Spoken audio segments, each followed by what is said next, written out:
Hello once again welcome to my YouTube channel जिसका नाम है Bihar board English medium. Okay, तो आज हम स्टार्ट करने वाले हैं new chapters and chapter 4 history का। ओके, तो हम पढ़ते हैं SCRT हिस्ट्री, ठीक है। एंड चैप्टर का नाम क्या है? नेशनलिज्म इन इंडिया, ठीक है। भारत में राष्ट्रीय वार, ठीक है, ये पढ़ेंगे। एंड थर्ड चैप्टर हमने पिछले लास्ट वीडियोज़ में कंप्लीट करवाए थे 3 लेक्चर के साथ। एंड आज ये हमारा पहला लेक्चर होगा, ठीक है। देन तो पहले तो चैनल को अगर आपने सब्सक्राइब नहीं किया है तो चैनल को सब्सक्राइब करें, बेल आइकन को प्रेस करें एंड डेली नोटिफिकेशन के लिए बेल आइकन को प्रेस करें, ठीक है। एंड वीडियोज़ को लाइक कर दें, उसके बाद से आप पढ़ना स्टार्ट करें, ठीक है। चलिए, ओके, तो यहाँ क्या लिखा हुआ है? The literally meaning of nationalism is the rise of national consequence, ठीक है। अगर लिटरल मीनिंग की बात करें, मतलब की बात करें नेशनलिज्म की, ठीक है, तो इसका मतलब क्या होता है? तो द रीज ऑफ नेशनल कॉन्सिक्वेंस, मतलब कि जो हमारे अंदर कॉन्सिक्वेंस आते हैं नेशनल के लिए, इसी को कहते हैं नेशनलिज्म, ठीक है। The rise of such national constitution in which political, economic, social and cultural unification is reflected। और जो इसका राइज जिसके बारे में हमारे अंदर नेशनलिज्म कॉन्सिक्वेंस आता है, उसमें कौन कौन सी चीज़ें इंक्लूड होती हैं, क्या क्या चीज़ें होती हैं, जैसे पॉलिटिकल होते हैं, इकोनॉमिक की चीज़ें होती हैं, सोशल की चीज़ें होती हैं, ठीक है, कल्चरल की चीज़ें होती हैं, कल्चर की चीज़ें होती हैं। एंड ये सारी चीज़ों को यूनिफिकेशन करके इन सारी चीज़ों का रिफ्लेक्ट किया जाता है, ठीक है। By the first half of the 19th century, India was divided into small states. Okay, so यहाँ कहा जा रहा है कि अगर हम 19th सेंचुरी के आधे मतलब हाफ की बात करते हैं तो इंडिया को बहुत छोटे छोटे स्टेट में बांट दिया गया था, ठीक है। देन आता है हमारे पास that time there was a lack of factories which could bind India in unity. और वही एक समय था जब फैक्ट्रीज़ के कमी थी और उस वक्त जो इंडिया की यूनिटी थी बहुत ज़्यादा अच्छी थी। It also lacked equal judiciary system. The lack of national unity means the lack of feeling that could bind all the people residing in India with the same aim and concern, ठीक है। तो यहाँ कहा जा रहा है कि उस वक्त इक्वल जुडिशरी सिस्टम का भी बहुत ज़्यादा कमी लैक हो चुका था। एंड उस वक्त अगर बात करते हैं लैक ऑफ नेशनल यूनिटी के बारे में, तो इसका मतलब क्या होता है? तो इसका मतलब होता है कि उस फीलिंग पर पूरी तरीके से कमी पड़ना जो कि इंडियन लोगों के अंदर रेसिडिंग होते हैं। एंड वही सेम एम और सेम लक्ष्य और सेम कंसर्न के साथ वो लोग चलते हैं, ठीक है। But in the second half of the 19th century, अगर दूसरी हाफ सेंचुरी 19th सेंचुरी की बात करते हैं तो several factory rose in India which began to remove such shortcoming, such shortcoming, and India began to emerge as a completely organized nation, ठीक है।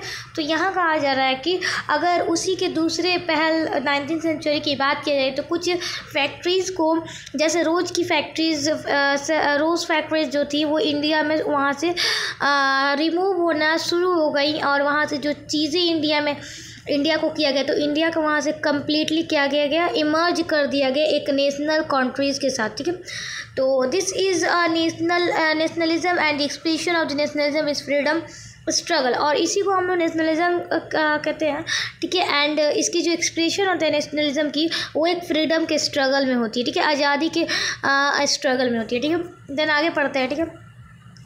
In the 19th century, अगर 19th century की बात की जाए, ठीक है, तो national consequence rose on account of British ruling system. Almost all the classes of Indian people were excluded due to political, economic and social changes brought about the British rule, ठीक है। तो यहाँ कहा जा रहा है कि अगर 19th सेंचुरी की बात की जाए तो जो नेशनल कॉन्सिक्वेंस चीज़ें होती हैं वो ब्रिटिश के अकाउंट में पूरी तरीके से रूलिंग सिस्टम में थे, ठीक है।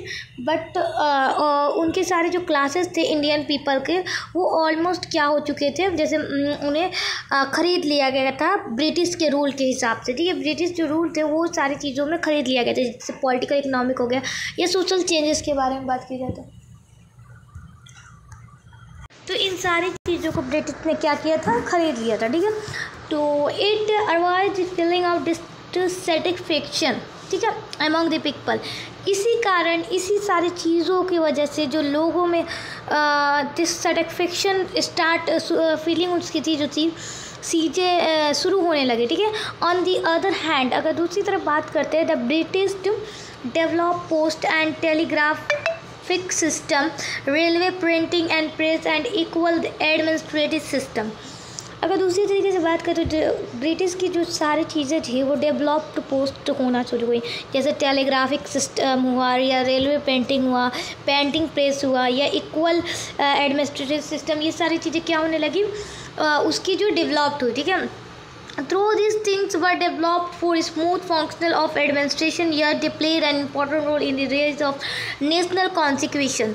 तो देखिए यहाँ कहा जा रहा है कि ये सारी जो चीज़ें स्टार्ट हुई, इनकी जो डेवलप्ड हुई स्मूथ फंक्शन ऑफ एडमिनिस्ट्रेशन, मतलब कहने का मतलब कि जो सारी एडमिनिस्ट्रेशन की चीज़ें में बहुत आराम से उन चीज़ों में जो डिसीज़न लिया गया था उसी की चीज़ों की वजह से ये चीज़ें डेवलप हुई, और ये चीज़ें जो हैं बहुत ज़्यादा इम्पोर्टेंट रोल निभाती हैं नेशनलिज्म कॉन्स्टिट्यूशन की वजह से, ठीक है, कॉन्स्टिट्यूशन में। देन नेक्स्ट बात करते हैं हम, तो नेक्स्ट हमारे पास जो टॉपिक है रीज़न ऑफ रेजिंग नेशनलिज्म जो आना स्टार्ट हुई थी, शुरू हुई थी, इसके रीज़न क्या था, ठीक है। The rise of nationalism in India was the result of the conjunction of the different power and reasons which can study by dividing them into following। कहने का मतलब ये जिसका नेशनलिज्म जैसे ही भारत में इंडिया में आने लगा उसकी जो रिज़ल्ट थी वो बहुत ज़्यादा कंजक्शन की तरह थे और बहुत अलग अलग उनके पावर बटे हुए थे, ठीक है।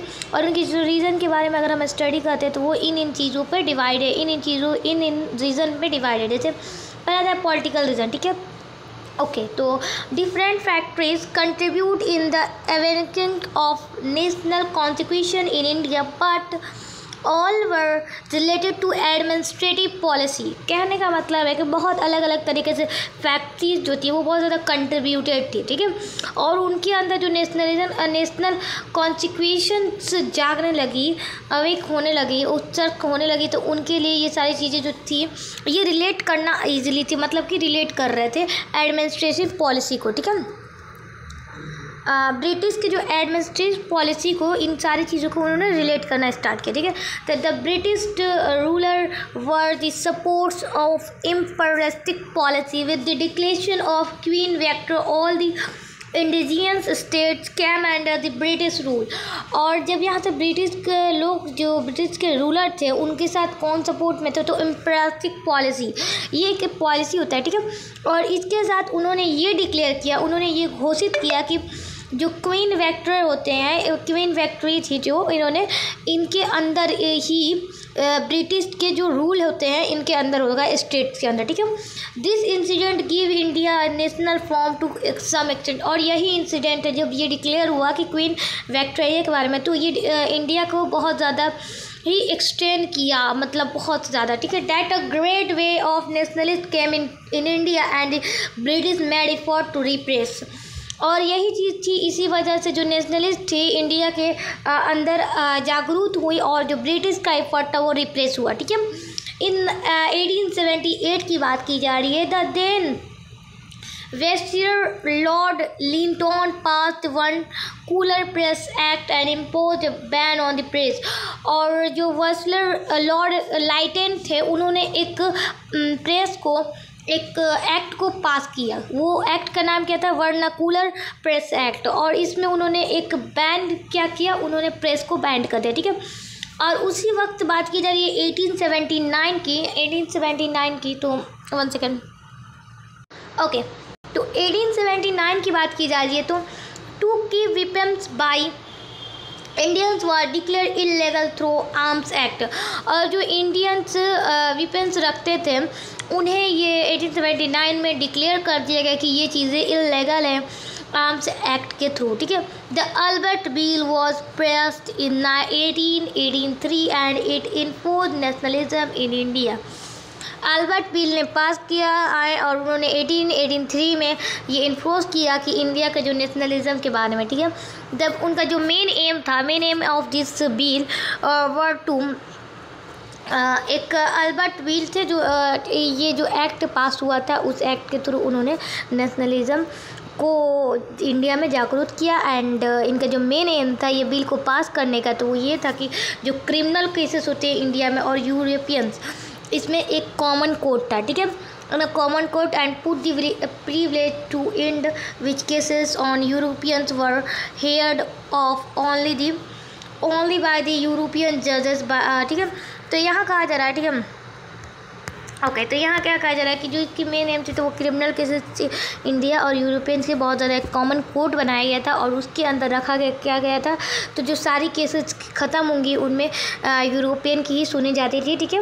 तो यूरोपियन जज थे और यूरोपियन लोग भी थे, तो ठीक है, इसी वजह से तो ये जो बिल पास हुआ था ये किसके अपोज में था, यूरोपियंस के अपोज में था। और इसके गवर्नमेंट जो थे उन्होंने ये चीज़ों को विड्रॉ कर लिया, ठीक है।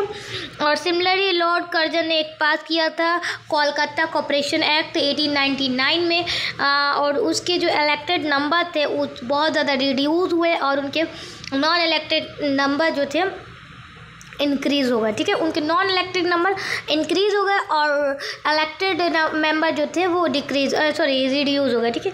बाय द यूनिवर्सिटी एक्ट 1904 में एक यूनिवर्सिटी एक्ट को पास किया गया जिसके अंदर क्या था, the control of government over university was portrait, जो गवर्नमेंट का कंट्रोल होगा वो यूनिवर्सिटीज़ के ऊपर होगा, ये पोर्ट्रेट कर दिया गया, ठीक है। कर्जन ने देखो सबसे इम्पॉर्टेंट क्वेश्चन बताती हूँ, ठीक है, ओके, लॉर्ड कर्जन, ठीक है, लॉर्ड कर्जन ने डिवाइड किया बंगाल के कब किया, तो 1905 में, ठीक है, ये आपने 8th क्लास में भी पढ़ा होगा 1905 में। और on the communal basis and argue that it was done for administrative purpose, और ये सारी चीज़ों को एडमिनिस्ट्रेटिव पर्पस की वजह से डिवाइड किया गया था बंगाल को, ठीक है। It encourage the Indians and nationalism was enforced, और यही एक चीज़ थी जो इनरेज किया था इंडियन को नेशनलिज्म राष्ट्रवाद की वजह से, ठीक है। फर्दर दी ब्रिटिश गवर्नमेंट कैंसिल्ड 1911 में इसे ब्रिटिश गवर्नमेंट ने कैंसिल किया। उसके बाद से एक एक्ट आता है सिडॉन्स मीटिंग एक्ट जो कि 1907 में पास हुआ था और उसने ban the meeting and in 1910 Indian press act was pass to punish, ठीक है। तो यहाँ कहा जा रहा है कि 1907 में ये एक एक्ट को पास करने का किया गया था लेकिन वो बैंड हो गया, इस मीटिंग को बैंड कर दिया गया। तो उसके बाद से 1910 में इंडिया प्रेस एक्ट को पास किया गया, तो वो भी किस वजह से, तो वो भी इस वजह से कि जिसने ये सारी एक्सटीसिंग आर्टिकल्स को पब्लिश किया है, ओके, पब्लिश किया ये सारी आर्टिकल्स को उसे पनिश करने के लिए, ठीक है, क्लियर हुआ। देन नेक्स्ट आगे बढ़ते हैं कि under the infrastructure programme of Dalhousie railway telegraph line and organised transportation system were started in India, और इसी इंफ्रास्ट्रक्चर की वजह से इंडिया में ये सारी प्रोग्राम चालू हो गई, स्टार्ट हो गई, शुरू हो गई, ठीक है। This reduce distance of different regions of India, और यही चीज़ों ने क्या किया, इंडिया को बहुत अलग अलग रीजन्स से रिड्यूस कर दिया, डिस्टेंस उसकी बढ़ा दी, ठीक है। लोकेशन इंडेड, और ये सारी लोकेशन इंडेड ख़त्म हो गई और उसकी वजह से रीजन जो थी एक दूसरे से ज्वाइन होने लगे, ठीक है। On state was connected with other and they become helpful in development of nationalism, और अगर एक स्टेट दूसरे देश से कनेक्ट हो रहा है तो ये बहुत ज़्यादा हेल्पफुल साबित हुआ नेशनलिज्म के डेवलपमेंट की वजह से, ठीक है।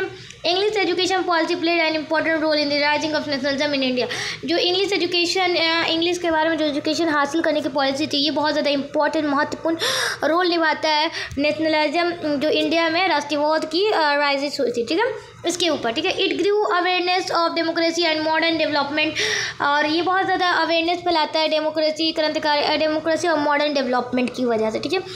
और India become to know about humanism individualism European Renaissance French Revolution and the freedom struggle of America, ठीक है। तो यहाँ कहा जा रहा है कि जो इंडिया थी इंडियंस थे वो बहुत ज़्यादा ह्यूमनिज्म के बारे में और इंडिविजुअलिज्म और यूरोपियन रिसेंसी के बारे में पढ़ते थे, और ये फ्रेंच रिवोल्यूशन और उनके जो ये क्या बोलते हैं अमेरिका के स्ट्रगल थे उनके फ्रीडम के बारे में, ठीक है। They got influence with the thought of Montesquieu and Rousseau, ठीक है। यहाँ कहने का मतलब उन्हें बहुत ज़्यादा इन्फ्लुएंस हुआ है इंडियन पीपल को किसकी किसकी थॉट से, तो किसकी सोच से, तो उन्हें हुआ था मॉन्टेजियस की और रोसियस की थिंकिंग की वजह से, ठीक है, और थॉट की वजह से। Now they become talk to of the rights begin acquainted with liability and modern laws. तो यहाँ क्या है, उसके बाद से ये सारी चीज़ें उन्होंने बात करना स्टार्ट की अपने हक और अपने राइट्स के लिए, और उन्होंने ये सारी चीज़ों को एक्वाइटमेंट के साथ और लाइबिलिटी के साथ, उन्होंने ये मॉडर्न लॉज के साथ ये सारी चीज़ों को अपने हक के बारे में लड़ा, ठीक है। देन आ गया था इकोनॉमिक रीजन। सेकेंड रीजन क्या था, तो economic. First reason political reason, ठीक है। Economic policy which the British adopt in India jewellery Indian agriculture and cottage industries. और जो इकोनॉमिक पॉलिसी होते हैं वो ब्रिटिश ने अडॉप्ट किया था और इंडिया के ज्वेलरी इंडियन एग्रीकल्चर और कॉटेज इंडस्ट्रीज से, ठीक है।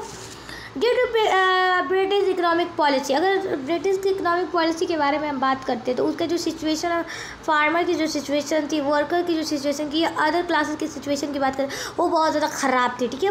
The agriculture policy of the British was design with the purpose of collecting more and more land revenue. और ये जो इकोनॉमिक एग्रीकल्चर पॉलिसी को बनाया गया था और ब्रिटिश के द्वारा ये चीज़ें डिज़ाइन की, उनका जो पर्पस था, उनके जो मकसद था ना, वो सिर्फ इतना था कि जितना हम ज़मीन पे रेवेन्यू ले सकते हैं उतना ज़्यादा, more and more land revenue, ठीक है। जितना ही हम कलेक्ट करेंगे उनको बस पैसे से मतलब था, लैंड रेवेन्यू से मतलब था, ठीक है। According to permanent settlement According to permanent settlement, the zamindar had to pay a fixed land revenue as tax to government. Okay, तो यहाँ थोड़ा मिस्टेक हो रहा था बिकॉज दिमाग का यहाँ चल रहा था, ठीक है। तो यहाँ कह रहे मतलब कि अगर परमानेंट सेटलमेंट के हिसाब से अगर हम बात करते जो ज़मींदार थे उन्होंने एक, उनके पास जो चीज़ें थी वो एक फ़िक्स रेवेन्यू वो पे करते थे, जैसे कि टैक्स गवर्नमेंट को पे करते थे, उसी तरीके से लैंड रेवेन्यू भी एक फ़िक्स था, ठीक है।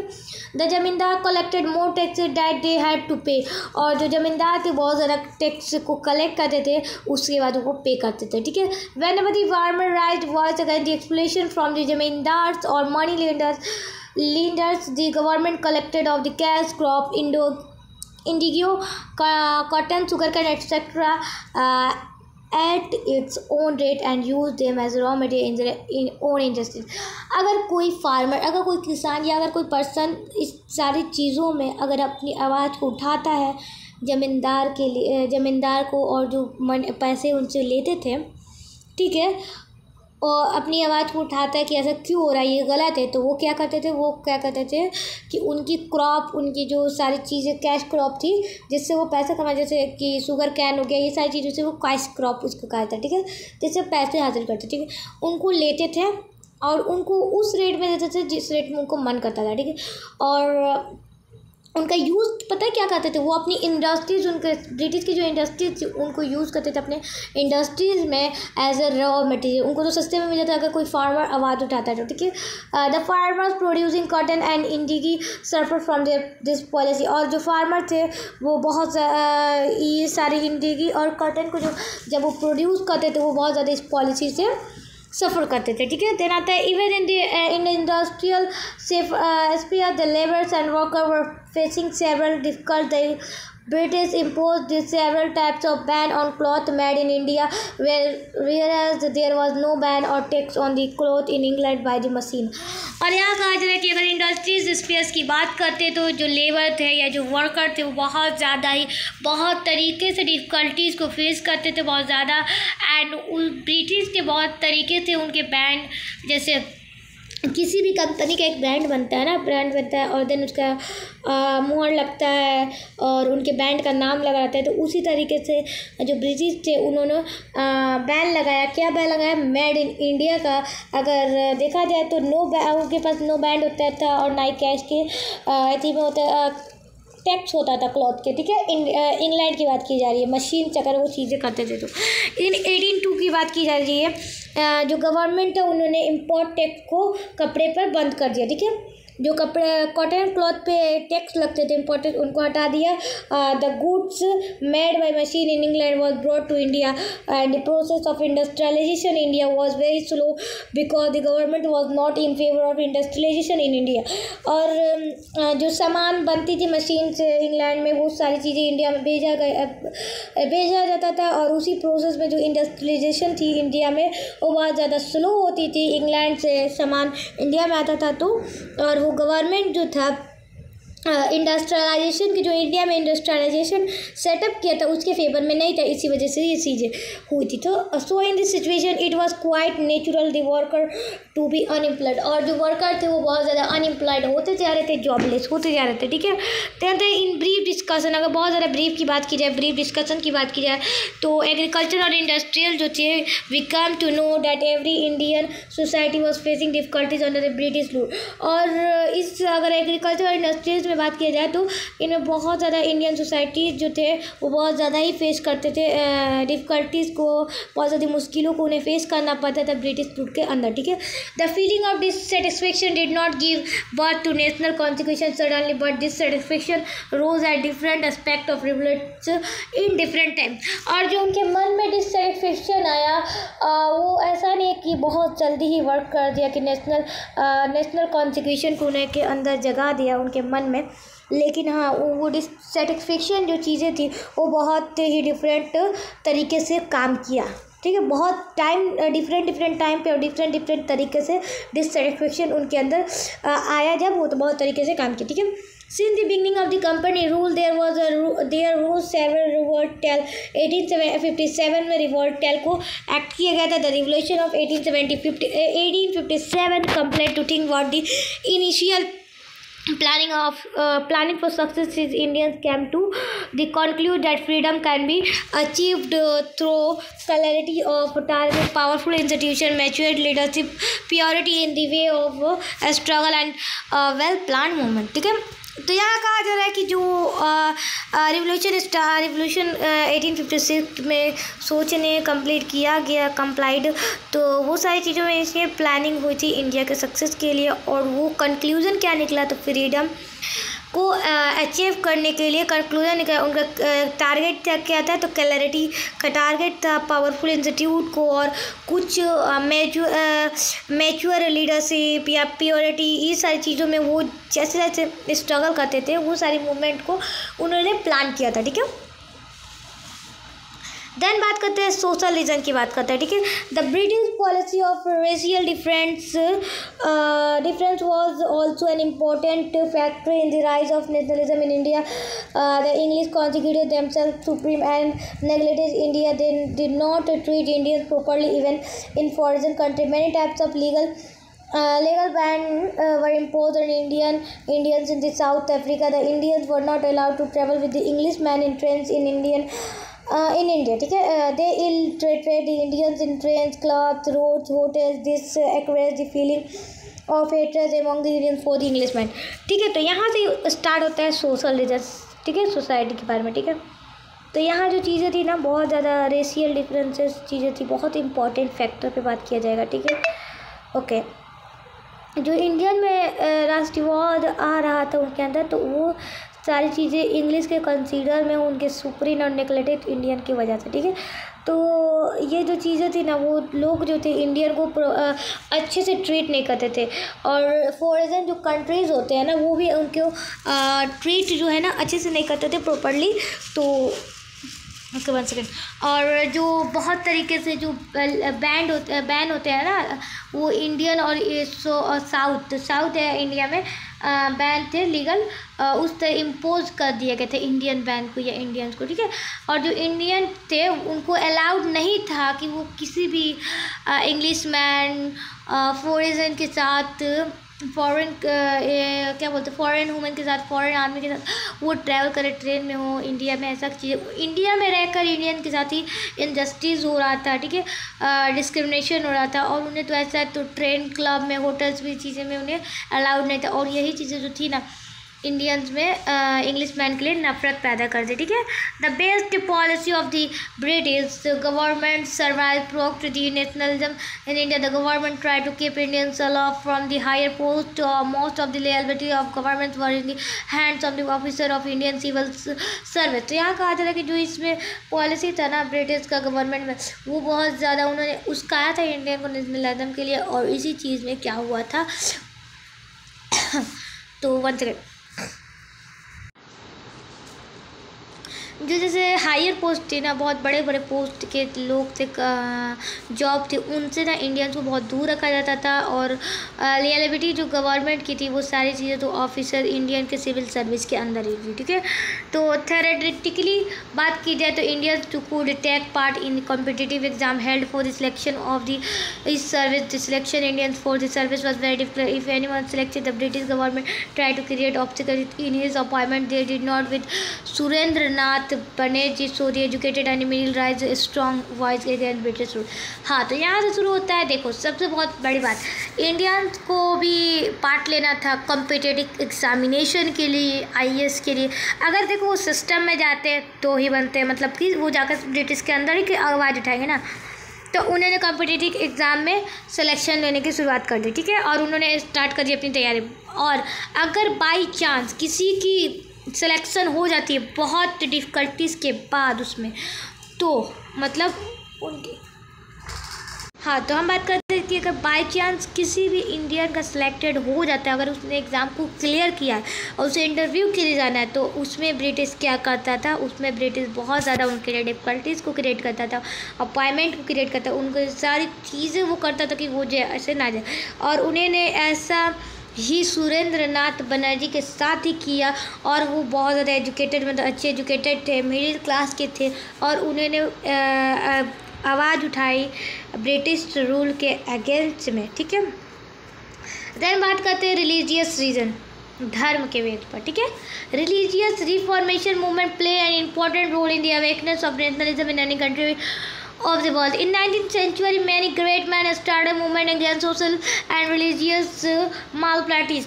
The name of Raja Ram Mohan Roy, Devendranath Tagore, Ishavarchandra Vidyasagar, Swami Dayanand Saraswati, and Ram Krishna Paramchand are remarkable among these great persons. Beside them, William Jones, Max Muller, Charles Wilkinson, and other European scholars. Okay, so other European scholars one second translate Indian religious book into English. Okay, तो यहाँ क्या कहा जा रहा है, अगर हम देखते हैं तो वेयर इज, तो यहाँ कहा जा रहा है कि रिलीजियस पर भी बहुत ज़्यादा ही ये मूवमेंट जो है ना बहुत ज़्यादा इंपॉर्टेंट रोल निभाता है, बहुत महत्वपूर्ण होता है। नेशनलिज्म, राष्ट्रीयवाद की जो इंडिया में आई थी, या कोई भी देश में या कोई भी कंट्री में अगर राष्ट्रीयवाद जाग रही है उनके मन में, तो ये बहुत इंपॉर्टेंट रोल करता है। अगर 19th सेंचुरी की बात करते हैं तो बहुत महान महान जो इंसान थे उन्होंने सोशल और रिलीजियस के मामले में उन्होंने आवाज़ उठाई, जैसे कि नाम आता है राजा राम मोहन रॉय का, देवेंद्रनाथ टैगोर, ईश्वर विद्यासागर, स्वामी दयानंद सरस्वती एंड रामकृष्ण परमहंस। ये सारी चीज़ों को उन्होंने रिमार्क कीजिए ग्रेट पर्सन के हिसाब से, ठीक है। और उनके पीछे विलियम जोन्स भी थे, मार्क्स मुलर, चार्ल्स विकिंस और अदर यूरोपियन भी थे जिन्होंने ब्रिटिश के बुक को, इंग्लिश की बुक को इंडियन रिलीजियस में कन्वर्ट किया, ठीक है, ट्रांसलेट किया। It arouse devotion to their own religious among Indians. This reforms gave the lesson of unity, equality and freedom to the Indian American new constitution among them as a result of nationalism grew up. और यही जो चीज़ थी जो कि उनके खुद के religious के लिए, देशभक्त बोले या धर्म के लिए बहुत ज़्यादा ही उनकी मोहब्बत पैदा करती थी, और उनके जो यूनाइटी था, एकता थी, ये सारी चीज़ों को एक में रखती थी इंडियंस को। और यही चीज़ें बहुत हेल्प की थी नेशनलिज्म को जगाने में, जागरूक करने में, ठीक है। The formation of All India National Congress in 1885 was the result of rising nationalism. In the beginning of the organism asked only for reformation, but the obvious policy of the British government encouraged the member of the Congress, and the national movement started under the leadership of Bal Gangadhar Tilak, Bipin Chandrapal and Lala Lajpat Rai, Balpal Lal, ठीक है, ये short form है। बाल गंगाधर तिलक, बिपिन चंद्रपाल, लाला, ठीक है, और देन Lala Lajpat Rai. This very time the first, okay, यहाँ से the first This fight in the First World War started in 1914 and the British government put in India also into the war. और कहने का यह मतलब था कि एक ऑल इंडिया नेशनल कांग्रेस को लाया गया 1885 में। उसकी जो रिजल्ट थी राष्ट्रवाद को जगाने की थी और उसकी जो शुरुआत हुई थी ऑर्गेनाइजेशन के ये करके शुरुआत की गई थी, रिफॉर्मेशन की आस्क में शुरुआत की गई थी। लेकिन जो इसकी अपोजिट पॉलिसी थी ब्रिटिश के अपोजिट में, ठीक है, ब्रिटिश गवर्नमेंट में वो सारी मेंबर थी कांग्रेस और नेशनलिज्म शुरू कर दिया था। किसकी लीडरशिप में? बाल गंगाधर तिलक, बिपिन चंद्र, इन्होंने ही ऑल इंडिया नेशनल कांग्रेस को स्टार्ट किया था, ठीक है। और यही वो समय था जब फर्स्ट वर्ल्ड वॉर स्टार्ट हुआ 1914 में और ब्रिटिश गवर्नमेंट इंडिया को पुश करती है इस वॉर में, ठीक है। ठीक है, अब बात करते हैं India relationship with the cause and result of the first war. क्या रिजल्ट निकला फर्स्ट वर्ल्ड वॉर का और इंडिया रिलेशनशिप क्या था, ये सारी चीज़ों में बात करते हैं। अगर ब्रीफ नोट की बात करते हैं फर्स्ट वर्ल्ड में, तो बात करें the first world war was an important incident of the world history. जो फर्स्ट वर्ल्ड वॉर तो बहुत ही ज़्यादा इम्पॉर्टेंट इंसिडेंट था इस दुनिया का हिस्ट्री में, और ये डायरेक्ट कॉन्सिक्वेशन और क्लोन निकलता है यूरोपियन कंट्रीज़ के कंपटीशन में, ठीक है। और जो ये स्टार्ट हुई थी जो स्टार्ट हुई थी ये वॉर 1914 में शुरू हुई थी और जो इसकी चीज़ें थी 4 साल तक चली थी 2 ग्रुप के साथ। एक ग्रुप का नाम था अलाइड ग्रुप और दूसरी ग्रुप की नाम थी सेंट्रल फोर्स। अलाइड ग्रुप में कौन कौन सी कंट्रीज थी? फ्रांस, ब्रिटेन, रूस, ठीक है, एंड बाद में जाकर अमेरिका ने भी इसको ज्वाइन किया 1917 में। और देन दूसरी ग्रुप की बात करते हैं तो Germany, Australia, Hungary and Italy, ये दोनों के बीच ये वर्ल्ड वॉर स्टार्ट हुआ था और ये डायरेक्टली और इनडायरेक्टली पॉलिटिकल और इकोनॉमिक स्टेटस को पूरी तरीके से अफेक्ट किया था दुनिया में, ठीक है। देन दूसरी बात करते हैं India relation with cause of the first world war. क्या रिलेशन था, ये सारी चीज़ें फर्स्ट वर्ल्ड में कौन कौन सी चीज़ें इसमें जिम्मेदार थी, ठीक है। फर्स्ट वर्ल्ड की जो लड़ाई हुई थी ये ऑर्डर टू सेटअप की वजह से एंड ऑर्डर टू सेटअप और प्रोटेक्ट कॉलोन सिस्टम की वजह से एशियन कंट्रीज़ इंक्लूडिंग इंडिया और अफ्रीकन कंट्रीज़ की इंक्लूडिंग ये सारी चीज़ें कॉलोन सिस्टम, ये सारी चीज़ों को प्रोटेक्ट करने की वजह से इन्होंने स्टार्ट किया था। और इंडिया का एक important occupied place among the British colony and it was Britain first defence to protect it any cost the instable environment of the first world war. और जो इंडिया की ऑक्युपाइड एक बहुत ज़्यादा महत्वपूर्ण प्लेस थी ब्रिटिश के कॉलोनी के अंदर, और ब्रिटिश ने पहले प्रीफेंस में उसे प्रोटेक्ट और इस सारी चीज़ों को कोस्ट में इनस्टेबल करने के इन्वायरमेंट में फर्स्ट वर्ल्ड में किया। और अगर एज द वॉर स्टार्टेड, अगर वॉर की शुरुआत की बात की जाए तो द ब्रिटिश गवर्नमेंट ने डिक्लेयर किया था अपने एम को कि British rule was gradually to form responsible government in India. और उसने ये कहा था कि ब्रिटिश गवर्नमेंट जो होगी वही वॉर के लिए रिस्पॉन्सिबल है इंडिया में, ठीक है। The government imposed the import tax in 1916 so that the textile government might grow in India and English could get its benefit। तो यहाँ कहने मतलब कि गवर्नमेंट ने 1916 में एक टैक्स को इम्पोर्ट करना स्टार्ट किया, इसके लिए इंडिया बहुत ज़्यादा ग्रो होने लगा, टेक्सटाइल इंडस्ट्री में और इंग्लिश को भी बहुत ज़्यादा फायदा हुआ, ठीक है। Event order in India during the first war.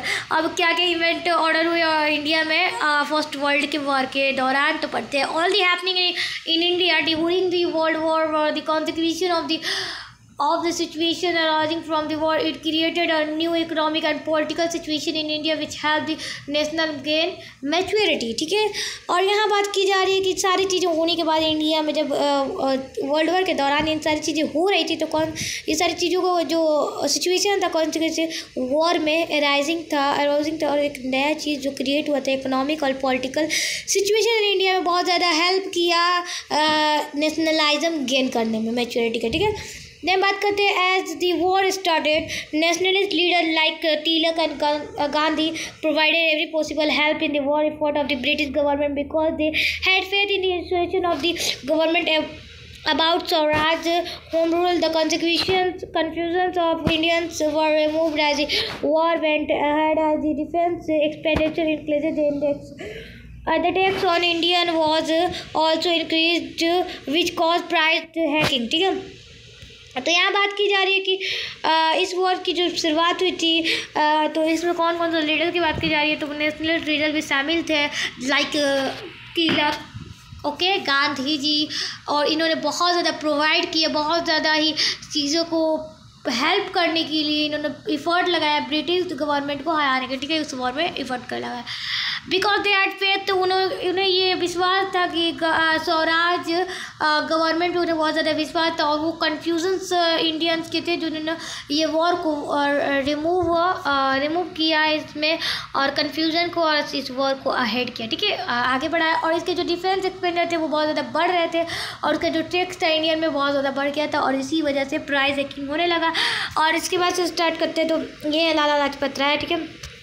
Then बात करते हैं बीइंग इंस्पायर्ड बाय, ओके यहाँ से नहीं था, okay, the contemporary nationalist leader being to enforce the government of Swaraj, being inspired by Ireland, Annie Besant and Tilak, started home rule movement in India 1915 to 1917. During this period of war, the revolution movement started in India and abroad. The revolutionary organization spread to whole of Indian as well, Bengal, Maharashtra and Punjab on the other hand, ठीक है, यहाँ तक पढ़ते रहिए। ये सारी चीज़ों में क्या हुआ था, देखो, ये सारी चीज़ों में नेशनलिस्ट और ये किससे इन्फ्लुएंस हुए थे, ठीक है, तो ये हुए थे आयरलैंड, एनी बेसेंट, बाल गंगाधर तिलक, और इन्होंने शुरू क्या किया था, इन्होंने शुरू किया था स्वराज गवर्नमेंट, स्वराज एक्ट, और या स्वराज एक्ट बोले या होम रूल बोले, ये सारी मूवमेंट को इन्होंने स्टार्ट किया इंडिया 1915 से चला 1917 के बीच में। और इसी पीरियड के दौरान, इसी वॉर में क्या हुआ था, जो रिवोल्यूशनरी मूवमेंट था वो शुरू हुआ था इंडिया और एब्रॉड में, ठीक है। और इसी में जो रिवोल्यूशनरी ऑर्गेनाइजेशन को फैलाया गया था पूरे नॉर्थ इंडिया में, जैसे नॉर्थ इंडिया में जो चीज़ें फैलाई गई थी उसी तरीके से बंगाल, महाराष्ट्र एंड पंजाब में भी स्प्लिट किया गया था, ठीक है। अगर दूसरी तरीके से बात करें तो ये जो रिवोल्यूशन रिसाइडिंग थी अमेरिका और कनाडा में, वो लाला हरदयाली स्टेबल्स किए थे, जो कि बहुत ज़्यादा हेल्प किए थे गदर पार्टी 1913 में, जिन्होंने बहुत ज़्यादा एफर्ट लगाया था रिवोल्यूशन इंडिया में, ठीक है। और देन बात करते हैं, okay, during the first world war 2 important political event acquired in 1916 में 2 इवेंट बहुत ज़्यादा इंपॉर्टेंट हुए थे पॉलिटिकल इवेंट, ठीक है। फर्स्ट बहुत the group of the Congress, पहला जो ग्रुप का नाम था कांग्रेस के, तो मॉडरेट और एक्सट्रीमिस्ट का था, जो कि यूनिफाइड था। सेकेंडली जो था कांग्रेस और मुस्लिम लीग के ऊपर था, जो कि एग्रीड था रन ज्वाइंट पॉलिटिकल कैंपेनिंग की वजह से, ठीक है। और इसी वॉर के दौरान महात्मा गांधी ने अपीयर किया पॉलिटिक्स में कि अगर हमें सक्सेसफुल सत्याग्रह का चंपारण और खेड़ा अहमदाबाद में, उन्होंने ये सारी चीज़ें सक्सेसफुल किए थे इस वॉर में, ठीक है। इम्पैक्ट क्या क्या इम्पैक्ट पड़ा फर्स्ट वर्ल्ड वॉर का, ठीक है, बस ये पढ़ के उसके बाद ओके बड़ा है ये पढ़ लेते हैं। देन सत्याग्रह अगेंस्ट रॉलेट एक्ट तो नेक्स्ट चैप्टर में पढ़ेंगे, ठीक है, नेक्स्ट वीडियो में पढ़ेंगे क्या क्या इम्पैक्ट पड़ा फर्स्ट वर्ल्ड वॉर के बारे में बड़ा पढ़ते हैं, ठीक है। Then after the war the economic condition of India worst, firstly the price rose, then the economic activities began to imitated and educated Indian residing in cities unemployed, the price rising reach its climax with affected the worker and artisan and farmer post during the war. Economic of England also came in crisis. The import from England to India stopped and Indian industry began to progress. The group of Indian industries rose in the situation. As the war ended, the situation changed again. The influence of foreign capital increasing in India, तो यहाँ कहा जा रहा है simple सी बात है कि war में बहुत ज़्यादा इम्पैक्ट पड़ा था इकोनॉमिक कंडीशन पर, और इंडिया की इकोनॉमिक कंडीशन बहुत ज़्यादा खराब हुई थी। पहले तो प्राइस रोज़ की जो प्राइस थी वो बहुत ज़्यादा बढ़ गई थी, और इकोनॉमिक जो चीज़ें थी वो माइग्रेट शुरू होने लगी थी। जो एजुकेटेड इंडियन थे वो भी अनएम्प्लॉयड हो गए थे, जो नहीं थे तो वो ऑलरेडी एम्प्लॉयड है। और जो क्लाइमेक्स पे पड़ा था इफेक्ट वर्कर, आर्टिशियन, फार्मर, ये बहुत ज़्यादा पड़ा था। और इस वॉर में इकोनॉमिक जो इंग्लैंड की कंडीशन थी बहुत ज़्यादा क्राइसिस हुई थी, और इम्पोर्ट फ्रॉम इंग्लैंड और इंडिया से जो चीज़ें थी वो रुक गई थी। इंडियन इंडस्ट्रीज बहुत ज़्यादा ही वॉरेस में जाना शुरू हो गई थी। और ग्रुप ऑफ इंडियन इंडस्ट्रीज़ की बात करते हैं रोज़ की, तो इस सिचुएशन में वॉर जब ख़त्म होने के बाद सिचुएशन चेंज हो गई, और उनके इन्फ्लुएंस जो फॉरेन कैपिटल थे वो बहुत ज़्यादा बढ़ गए। और इंडियन इंडस्ट्रियल्स में उन्होंने चाहते थे बहुत ज़्यादा टैक्स का मांड था, इम्पोर्टेंट मतलब जो सामान इम्पोर्ट होते थे उसके लिए यूज़ बहुत ज़्यादा बड़े टैक्स मांगे थे डोमेस्टिक इंडस्ट्रीज़ के लिए, और इसी वजह से लेकिन गवर्नमेंट ने ऐसा नहीं किया। सो उन्होंने ऐसा रियलाइज़ किया कि it could be done by making pressure through the strong national movement. और ये कब किया जा सकता है, तो ये प्रेशर के हिसाब से किया जाता है, ठीक है, प्रेशर डालेंगे, ठीक है। The first world trend nationalist feeling in Africa and Asia including India. और जो फर्स्ट वर्ल्ड था वो बहुत ज़्यादा फीलिंग जो नेशनलिस्ट की थी वो अफ्रीका, एशिया और इंडिया में भी आ रही थी, ठीक है। During the war the allied countries promise to all countries open a new war era of democracy and national self-defense, but after the war they tried to have a strong control rather than in their colonies. The implementation of Rowlatt Act 1919 in India was its example, according to which any Indian could be taken into custody without any trial against the very act like Jallianwala Massacre happened in April 1919 and martial law was imposed on the Punjab Act, ठीक है। यहाँ से मैं direct आपको समझाते जो first world war था उसमें ये मैंने समझा दिया। और इस वर्ल्ड वॉर के दौरान एलाइड जो ग्रुप थी उन्होंने प्रॉमिस किया सारे कंट्रीज का कि मैं एक ओपन एरा को साथ, न्यू एरा के साथ डेमोक्रेसी को खुद ही एक डिसीजन के साथ लेकर आऊँगी और लेकर आएंगे लोग। और इस वार के बाद उन्होंने ये कोशिश किया कि मेरे पास स्ट्रॉन्ग कंट्रोल आए और उन्होंने क्लोन को ख़त्म किया, ठीक है। द इम्प्लेशन जो रॉलेट एक्ट का पड़ा 1919 को स्टार्ट होता है, ये एक एग्जाम्पल के तौर पर रॉलेट एक्ट एक ब्लैक एक्ट भी कहा जाता है। उसमें रॉलेट एक्ट में था कि अगर आपने कोई भी जुल्म नहीं किया है, कोई भी ट्रायल नहीं किया है, अगर आप इसके खिलाफ जाते हैं रॉलेट एक्ट के थ्रू तो आपको जेल में डाल दिया जाएगा विदाउट एनी ट्रायल, ठीक है, कस्टडी में ले लिया जाएगा विदाउट एनी ट्रायल। और इसके अगेंस्ट में जलियांवाला बाग में उन्होंने एक बोले तो क्या बोलते हैं उसको, मीटिंग किया था। जलियांवाला बाग में मीटिंग किया था जिसमें मार्शल ने उन्होंने पंजाब के पोल में किया था और उसके ट्रायल।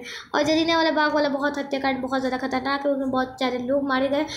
क्या बोलते हैं उसको, जनरल डायर ने बहुत ज़्यादा मारा, मतलब कि गोली चलवा दी, ठीक है। After the war the wave of national rose in India and the British government some effect improve the ways of it was known as Montagu's camera plan of India Act 1919 by the proposal of Imperial Council was increased and it was increased. The most member should be elected. The number of member in both the houses, legislative assembly and council state was increased, but the Indian nationalists could not be satisfied with this results because they had a procedure ahead, so they got mentally ready for okay जब तक क्या है। इस war के बाद कहा जा रहा है कि इस वॉर के बाद नेशनलिज्म जो रोज़ की इंडिया में आई थी वो भी बहुत ज़्यादा इफ़र्ट पड़ा गवर्नमेंट पे और ब्रिटिश पर भी। और उनके जो ये सारी चीज़ें मॉन्टेजियस जो जाने जाते हैं और कैमरेज फोर्ट जो जाने जाते हैं उन्होंने एक प्लान बनाया गवर्नमेंट ऑफ इंडिया एक्ट 1919 को, और उन्होंने ये प्रपोजल किया कि हमें लेजिस्लेटिव काउंसिल और मेंबर को बहुत ज़्यादा उन्होंने इलेक्ट किया। और जो नंबर ऑफ मेंबर थे दो हाउसेस के, एक लेजिस्लेटिव और एक लोअर हाउस अपर हाउस, ठीक है, ये थे बढ़ गए। और इसमें इंडियन नेशनलिस्ट भी सेटिस्फाइड नहीं थे, इसी वजह से ये प्रोसीजर अहेड कर दिया गया और मेंटली रेडी किया गया कि पॉलिटिकल स्ट्रगल की वजह से, ठीक है। तो the direct effect of the first world war came before as Khilafat movement. और जो डायरेक्ट इफेक्ट पड़ा था वो खिलाफत मूवमेंट से पहले पड़ा था। वॉर का फर्स्ट वर्ल्ड वॉर का ओटोमैन तुर्की who as political and spiritual leader खिलाफा of the Islamic world was defeated in the first world war. और इन्होंने फर्स्ट वर्ल्ड में हार गए थे इस्लामिक वर्ल्ड जो कि टर्की में ओटोमैन का था, ठीक है। उन्होंने एक अफवाह फैलाया था cruelly peace treaty would be impose on Ottoman empire spread and Indian Muslim got annoyed. इसी पर जो इंडियन मुस्लिम थे वो बहुत ज़्यादा ही चिढ़ गए थे, अनॉयड हो गए थे। और उसकी दूसरी बात की जाए तो द पीस की बात की जाए तो बिटवीन लीगरी एंड कांग्रेस में लखनऊ पैक्ट में 1960 में एक ऑलरेडी इसको रेडी किया गया था पॉलिटिकल कैंपेनिंग को हिंदूज और मुस्लिम में ज्वाइन करने के लिए, ठीक है। इसमें सिचुएशन में गांधी जी ने एक आउटलाइन रोक दिया नॉन कॉपरेशन मूवमेंट का। ये इशू क्या था, तो ये इशू में था डिसओबेशियन, ठीक है, ऐसे क्लियर समझो, बात से ज़्यादा हमारे लिए होते हैं। और जो वर्ल्ड वॉर था वो बहुत ज़्यादा ब्रिटिश की डिग्निटी बहुत ज़्यादा रिड्यूस हो गया और इसी वजह से जो इन्फोर्समेंट थे वो